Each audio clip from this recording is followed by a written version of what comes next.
कहिए कैसे हैं आप। शादी से पहले जाननी ज़रूरी है ये बातें हर लड़के को। कुछ समय पहले मैंने एक वीडियो बनाई थी, इसी बारे में थी कि ऐसी क्या बातें हैं जो शादी से पहले लड़कियों के लिए जानना ज़रूरी है। तो उस वीडियो पे बहुत सारे कमेंट्स आए, बहुत सारे मैसेजेस आए, वीडियो बहुत अच्छी लगी, पसंद आई, और मैसेजेस ये भी आए कि आप बॉयज़ को लेके भी ऐसी एक वीडियो बनाइएगा कि लड़कों के लिए भी क्या ज़रूरी है शादी से पहले जानना। देखिए, लाइफ में ना अलग अलग स्टेजेस होती हैं, और आज आप जिस स्टेज में एंटर होने वाले हैं, अगर उस स्टेज के बारे में कुछ जानकारी आपको मिल जाए तो ज़िंदगी बेहतर हो जाएगी ना। वही मैं आज आपको कुछ मोस्ट इम्पॉर्टेंट बातें बता रही हूँ कि शादी से पहले क्या ऐसी बातें हैं जो जानना ज़रूरी है, और उस बारे में मैं आज आपको बता रही हूँ 7 बातें। तो तैयार हैं आप सुनने के लिए। सबसे पहली बात है, अपनी पर्सनैलिटी इंप्रूव करनी है, अपनी लुक्स पर ध्यान देना है। लुक्स डिसेंट होनी चाहिए। अब आपके मन में ये आ रहा होगा कि लुक्स तो हम बहुत ध्यान रखते हैं, अपनी लुक्स का आप बिल्कुल ठीक है, आप अपनी लुक्स का मतलब बहुत कॉन्शियस है, बहुत ध्यान रखते हैं।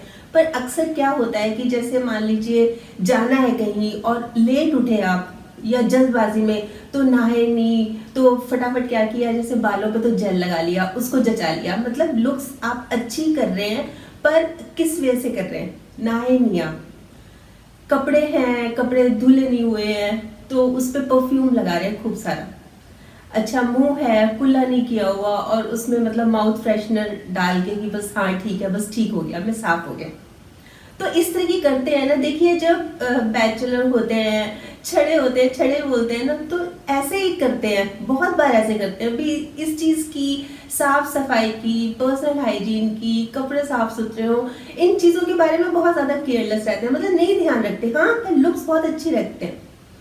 तो अब हमने बनना है डिसेंट। अब ये सब चीज़ें नहीं चलेंगी। अब हमें वाकई में मतलब अपनी हाइजीन का भी ध्यान रखना है। जिस तरह से हम तैयार हो रहे हैं वो बहुत अच्छा होना चाहिए, मतलब अच्छा होना चाहिए। अपनी हाइजीन का, स्वच्छता का ख्याल रखते हुए, कपड़े साफ सुथरे हों, मतलब डिसेंट लगे हम। फिर बॉडी लैंग्वेज भी एकदम मैच्योर हो। मैच्योर का देखिए, हम आमतौर पे क्या मतलब लगा लेते हैं कि बिल्कुल सीरियस हो जाए। तो बिल्कुल सीरियस होने वाला मतलब नहीं है इसका। मतलब मैच्योर हो कि जो बचकानी बातें हैं ना, वो हमारी हरकतों से ना झलके, इस चीज़ का ध्यान देना है हमें। फिर हमारी बातचीत का तरीका बहुत ज़्यादा शालीन हो, बहुत ज़्यादा सभ्य हो। मतलब जब दूसरा कोई बात करे ना, उसको लगे कि हाँ मैं किसी से बात कर रहा हूँ, हाँ मैं किसी से बात कर रही हूँ। मतलब किसी बच्चे से नहीं बात करें, मतलब मैनली अप्रोच हो। मतलब इस तरह से बात करें हम कि लगे कि भाई कोई दूसरा इम्प्रेस हो जाए कि देखो मैं किससे बात कर रहा हूँ। तो कुल मिला के हमें अपना लाइफस्टाइल ऐसा बनाना है जिससे मैनली लुक्स झलके। अब आती है दूसरी बात, और वो ये कि हमें अपनी नेचर को इम्प्रूव करना है। हमें जेंटलमैन बनना है। जैसे अभी बात हो रही थी ना कि मैन बनना है, मतलब आदमी की तरह, मतलब एक बहुत सभ्य आदमी की तरह बात करनी है। अब जेंटलमैन बनना है। अब जेंटलमैन कैसे कि जैसे हमारी जो कमियां हैं, हमारे जो माइनस पॉइंट्स हैं, उनको इम्प्रूव करना है।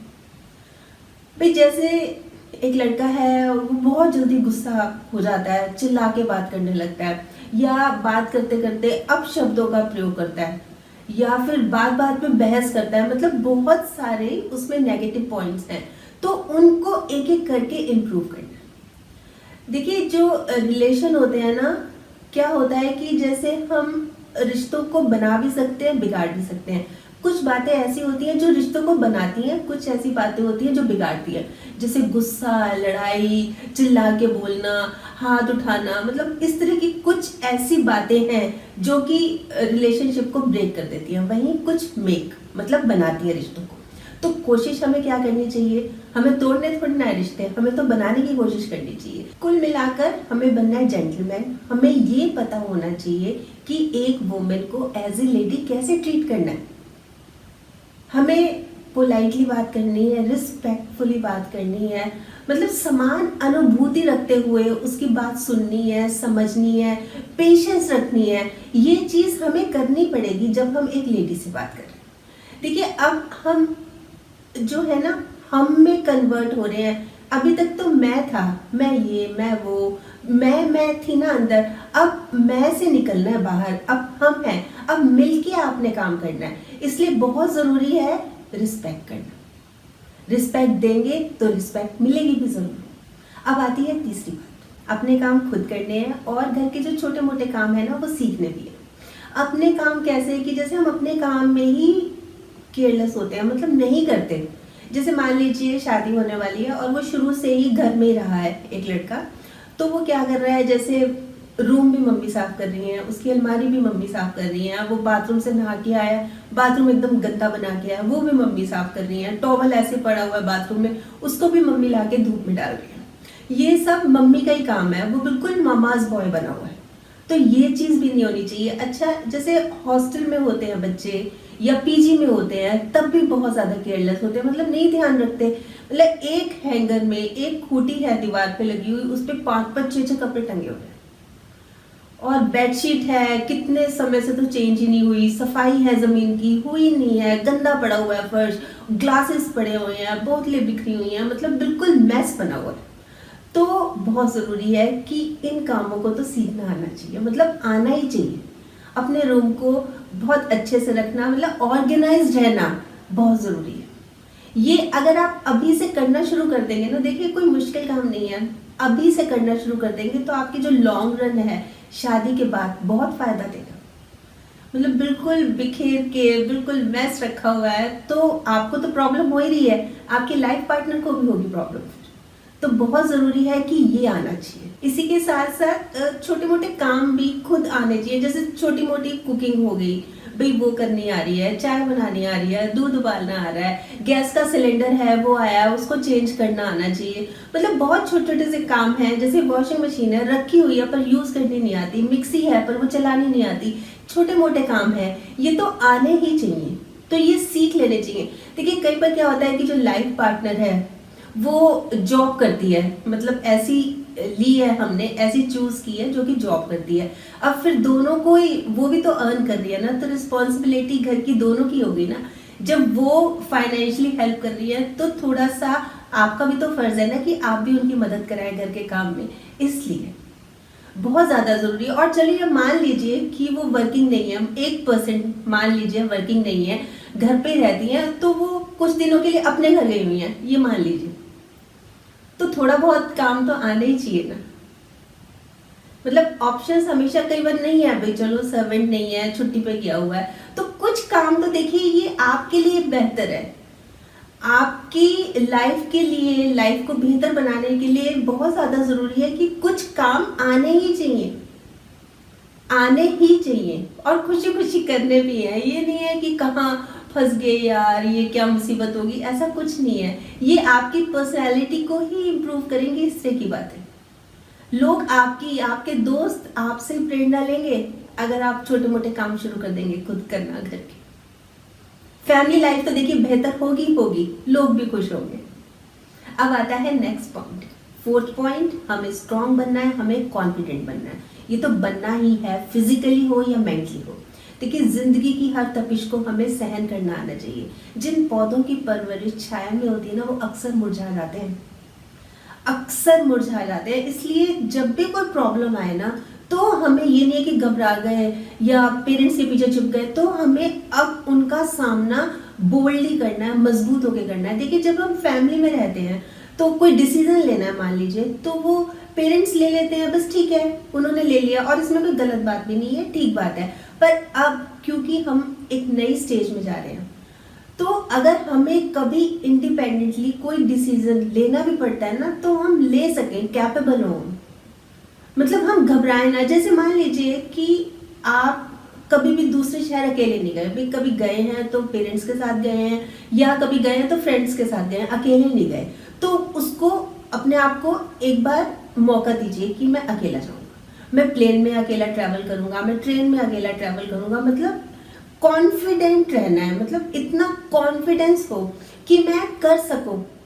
आगे देखिए लाइफ में बहुत सारे चेंजेस आएंगे, मतलब अकेले जाना भी पड़ सकता है, रहना भी पड़ सकता है, तो उन चीज़ों के लिए अगर हम पहले से प्रिपेयर होंगे तो हमें दिक्कत नहीं आएगी। इसलिए कभी इस तरह का एक्सपीरियंस लेना भी पड़ता है ना कि अकेले जा रहे हैं, तो उसमें घबराने की जरूरत नहीं है। मतलब कॉन्फिडेंट रहिए और उसका आराम से सामना कीजिए, मतलब फेस कीजिए कि कोई बात नहीं, मैं कर सकता हूँ।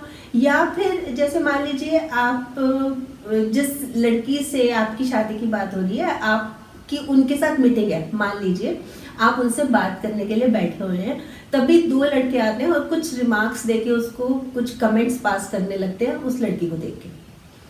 तो उस सिचुएशन को भी आपको हैंडल करना आना चाहिए। भाई ये भी नहीं है कि बहुत ज़्यादा एकदम से गुस्सा हो गए, फ्लेयर अप हो गए, आप भी गाली गलौज कर रहे हो, हाथापाई कर रहे हो, या आप एकदम से डर गए कि ये क्या हो गया, मैं तो नहीं कर सकता, ये कैसे करूँगा, मैं उनको मैं क्या बोलूँगा, मतलब इस तरह से डर गए। तो उस सिचुएशन का सामना भी आपने कॉन्फिडेंटली करना। अब आता है 5th पॉइंट, और वो ये कि सेविंग की आदत डालनी है। देखिए अभी तक तो सिंगल हैं तो कोई पूछने वाला नहीं है, किसी को जवाबदेही नहीं है, अपना कमाया, अपना खर्च किया, दोस्तों में उड़ा दिया, इधर घूमने फिरने में उड़ा दिया, मतलब कोई जवाबदेही नहीं है। पर अब रिस्पॉन्सिबिलिटीज बढ़ने वाली है, कुछ समय बाद रिस्पॉन्सिबिलिटीज बढ़ जाएंगी, तो बेहतर यही है कि हम आज से ही उसकी तैयारी शुरू कर दें। क्या कि जैसे जितनी सैलरी है हमारी, उसका 10% 20% जितना भी आप बेस्ट टू बेस्ट कर सकते हैं ना, वो एक बेशक अलग ही अकाउंट खुलवा के उसमें डालते रहिए। ये जो चीज़ है ना सेविंग की, बहुत ज़्यादा ज़रूरी। कभी भी अचानक मान लीजिए कोई चीज़ ही खरीदनी पड़ गई, या इमरजेंसी के लिए कोई ऐसी प्रॉब्लम आ गई कि पैसे चाहिए, उसके लिए काम आएंगे। और सेविंग के साथ साथ ही ना प्लानिंग भी करके चलनी है कि भाई 2 साल बाद, जैसे मान लीजिए मैंने गाड़ी खरीदनी है, या 4 साल बाद मैंने ये फला प्लॉट खरीदना है, या मैंने घर खरीदना है। इस तरह की अगर प्लानिंग भी करके चलेंगे ना, तो भी बहुत फर्क पड़ेगा। अब आता है 6th पॉइंट। शादी से पहले तो जैसे अपने में ही ज़्यादा मस्त रहते हैं, अपने बारे में ज़्यादा सोचते हैं, मतलब दूसरों के मामले में, स्पेशली अगर मैं पेरेंट्स की बात करूँ तो बिल्कुल केयरलेस रहते हैं, केयर फ्री रहते हैं, उधर ज़्यादा ध्यान नहीं देते। अभी खाने का मन हुआ तो चलो बाहर खा लिया, परचेजिंग का मन हुआ तो जो अपने लिए शॉपिंग कर रहा है, घूमने का मन हुआ तो चलो बाहर घूमने चले गए, अपने बारे में ही सोचते हैं। तो देखिए जैसे जैसे आप बड़े हो रहे हैं ना, ऐसे ऐसे पेरेंट्स भी बड़े हो रहे हैं। जैसे बचपन में बच्चों को अपने पेरेंट्स की जरूरत होती है ना, ऐसे बड़े होके पेरेंट्स को अपने बच्चों की जरूरत होती है। तो उनका ख्याल रखना, उनके साथ बैठना, उनके साथ टाइम स्पेंड करना, उनकी केयर करना बहुत ज़्यादा ज़रूरी है। वैसे ना पेरेंट्स के पास बैठने के, उनसे बातें करने के फ़ायदे बहुत होते हैं। जैसे कि जो बच्चा है ना, वो कभी बड़ा नहीं होता, और दूसरा फ़ायदा, पेरेंट्स कभी बूढ़े नहीं होते। तो आप बड़े बनिए, बेशक आप बहुत नाम कमाए, कोई दिक्कत नहीं है, पर उनके सामने बड़े कभी नहीं बनना जिन्होंने आपको बड़ा किया। उनकी केयर करना, उनकी देखभाल करना आपका फर्ज है, और वो करना है। और वो इसलिए भी आपके फायदे में रहेगा कि आगे आगे आपकी जो रिस्पॉन्सिबिलिटीज बढ़ रही हैं, जैसे शादी होगी, फिर वाइफ होगी, फिर बच्चे होंगे, फिर आपकी फैमिली होगी, तो आपकी नेचर अगर केयरिंग होगी ना, फिर आपको दिक्कत नहीं आएगी। देखिए आपकी नेचर केयरिंग होगी, उससे क्या होगा, आपकी वाइफ खुश होगी, वाइफ खुश होगी तो वाइफ के जो पेरेंट्स हैं वो भी खुश होंगे। देखो हमारे दामाद जी कितने अच्छे हैं, देखो हमारे जमाई बाबू कितने अच्छे हैं, जमाई राजा कितने अच्छे हैं, मतलब सब खुश होंगे ना। हमारा देखिए मेन ऑब्जेक्ट क्या है कि परिवार में एक अच्छी बॉन्डिंग हो, मतलब एक दूसरे को प्यार करें सब, एक दूसरे का ख्याल रखें सब, और इससे बेहतर और क्या हो। अगर हम अभी से ही अपनी नेचर ऐसी बना लेंगे तो इसमें कोई दिक्कत है क्या, कोई प्रॉब्लम है क्या, नहीं है ना। फिर कर लीजिए शुरू ये काम करना, केयर करना शुरू कर दीजिए। अब आता है 7th पॉइंट, लड़की को जानना है। लड़की को जानना है जिससे शादी होने वाली है, या जैसी लड़की आप पसंद कर रहे हैं, उसको जानना बहुत ज़रूरी है। उसको जानना, उसकी लाइकिंग, उसकी डिसलाइकिंग, उसकी एक्सपेक्टेशंस क्या हैं, बहुत ज़्यादा ज़रूरी है पहले ही जानना। जैसे एक लड़की है, उसने ये कह रखा है कि मैं तो जॉइंट फैमिली में नहीं रहूँगी, मैं इन लॉज के साथ नहीं रहूँगी, पहले ही बोल दिया। और आप अपने पेरेंट्स को छोड़ नहीं सकते, मतलब आपको रहना ही है उनके साथ, क्योंकि वो एजेड हैं, उनका ख्याल कौन रखेगा। तो ये चीज़ पहले ही क्लियर हो जाए, भाई बाद में हो, बाद में लड़ाई झगड़ा हो, उसका क्या फ़ायदा है। तो पहले ही हाथों हाथ ही कि नहीं ये तो पॉसिबल नहीं है, सॉरी, सीधा के सीधा मना करती हूँ। फिर इसी के साथ साथ ना आपने टाइम स्पेंड करना है एक दूसरे के साथ बिना किसी एक्टिविटी के। कई बार होता है ना कि चलो घूमने जा रहे हैं, चलो हमने पिक्चर का रख लिया कि पिक्चर देखने जा रहे हैं, या डिनर पे जा रहे हैं, या फ्रेंड्स के साथ जा रहे हैं, तो बिना किसी एक्टिविटी के भी आपने एक दूसरे से बात करनी है। अब जैसे शादी हो जाएगी कि हर रोज थोड़ी ना है कि मूवी देखने जाएंगे, हर रोज थोड़ी ना है कि फ्रेंड्स आएंगे, मतलब बिना किसी एक्टिविटी की भी आप किस तरह से एक दूसरे से बात करते हैं, कितने कंफर्टेबल हैं, क्या बातें करते हैं, किस तरह से बातें करते हैं और कितनी देर तक बातें करते हैं, ये चीज भी बहुत ज्यादा जरूरी है करना। इससे पता लग जाता है ना, फिर खुल के बातें आती हैं। अच्छा, कई बार क्या होता है कि फेस टू फेस हम ज्यादा बात नहीं करते, कई बार ये भी देखने में आता है बस फोन पे इतनी ज्यादा नेचर पता नहीं लगती जितना हम आमने सामने बैठ के बात कर सकते हैं। आमने सामने बैठकर बात होती है तब पता चलती है, इसलिए बहुत ज्यादा जरूरी। देखिए आजकल तो वो चीज भी नहीं रही, पहले टाइम में हुआ करता था सिर्फ फोटो देख के ही पसंद कर ली और शादी हो गई। आजकल तो टाइम स्पेंड करना चाहिए, मौका मिलता है ना बात करने का, टाइम स्पेंड करने का, ये बहुत जरूरी होता है हमारी आगे की लाइफ के लिए। अच्छा, सिर्फ यही नहीं है कि अभी उनकी लाइकिंग डिसलाइकिंग के बारे में भी जानना है, उनके पेरेंट्स की भी। मतलब अब सिर्फ एक लड़का और लड़की की शादी नहीं हो रही, बल्कि दो फैमिलीज एक हो रही हैं, दो परिवार एक हो रहे हैं। तो उनके जो पेरेंट्स हैं और जो आपके पेरेंट्स हैं, उनमें आपस में कितना, मतलब उनके आपस में विचार मिलते हैं कि नहीं, और जो कल्चर है आपस में, जो संस्कार हैं वो सब मिलते हैं कि नहीं, भाई वो आपस में बैठ सकते हैं कि नहीं, ये चीज़ें भी देखनी बहुत ज़रूरी है। मतलब ये नहीं है कि हाँ सिर्फ लड़की ठीक है, सिर्फ हाँ बस ठीक है इससे मैंने शादी कर ली, दो फैमिलीज का मिलन होता है ये। इसलिए बहुत ज़्यादा ज़रूरी है कि पेरेंट्स भी एक दूसरे के पेरेंट्स, मतलब आप भी जाने उनके पेरेंट्स को और आपके पेरेंट्स भी जाने उनके पेरेंट्स को, क्योंकि फिर ये जो रिश्ता है ये ज़िंदगी भर का बन गया ना, इसलिए। और सिर्फ इतना ही नहीं है कि बस हमने जान लिया बहुत है, जो अपने बारे में आपके जो सोच है, जो आपकी हैबिट्स हैं, जो आपकी मतलब समझ लीजिए माइनस पॉइंट्स हैं, उनके बारे में भी ज़रूर बताना है। भाई लड़की के बारे में जान लिया आपने, लाइकिंग डिसलाइकिंग अपनी भी तो बतानी है। मान लीजिए आप स्मोकिंग करते हैं, मान लीजिए आप ड्रिंकिंग करते हैं, मान लीजिए चलिए आप नॉन वेज खाते हैं, लड़की को पसंद ही नहीं है, वो टॉलरेट ही नहीं कर सकती, वो स्मोकिंग को टॉलरेट नहीं कर सकती, उसके खांसी आनी शुरू हो जाती है, या वो नॉन वेज को नहीं देख सकती, उसको वॉमिट आनी शुरू हो जाती है।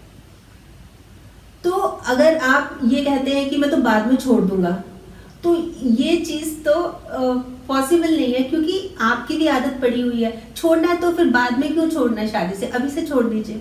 मतलब उनको विश्वास दिला दीजिए कि हाँ अभी मैं छोड़ रहा हूँ, मैंने छोड़ दी, ये नहीं है कि शादी के बाद छोड़ दूंगा। फिर नहीं छूटती, आप भी जानते हैं ना, नहीं छूटती, फिर बाद में लड़ाई झगड़े होंगे, उसका क्या फायदा है। जब उनको कोई चीज़ पसंद ही नहीं है, या तो अभी छोड़ दीजिए कि ठीक है मैं नहीं लूंगा, मैंने स्मोकिंग नहीं करनी, बस छोड़ दी मैंने, खत्म। या फिर आप बोलिए कि नहीं मैं नहीं छोड़ सकता, भी तुम अगर एक्सेप्ट कर रही हो तो ठीक है, नहीं तो फिर कोई बात नहीं पॉसिबल। फिर तो सारी बातें ना खुल के होनी चाहिए, तभी जो आने वाली लाइफ है ना वो खिलेगी, वो मुस्कुराएगी। और पहले से ही हम उनको अंधेरे में रखेंगे तो फिर सारी लाइफ फिर तंग ही रहेंगे, दुखी रहेंगे। इसलिए बहुत ज्यादा जरूरी है कि पहले से ही सारी बातें क्लियर हो। तो ये तो है कुछ बातें। वैसे आप बताइए आप क्या सोचते हैं इस बारे में, आपके कमेंट्स का मुझे इंतजार रहेगा। और हाँ, अगर आपने मेरा ये YouTube वाला चैनल अभी तक सब्सक्राइब नहीं किया तो प्लीज़ कर लीजिएगा, और इसमें ये जो बेल आइकॉन है ना इसको भी दबा दीजिएगा, ताकि जब भी जैसे ही मैं कोई वीडियो अपलोड करती हूँ ना आपके पास नोटिफिकेशन या मैसेज आ जाए। और अगर आपको ये वीडियो अच्छी लगी, आपको लग रहा है कि हाँ किसी और के काम भी आ सकती है, तो प्लीज़ आप इसको शेयर भी ज़रूर कर लीजिएगा।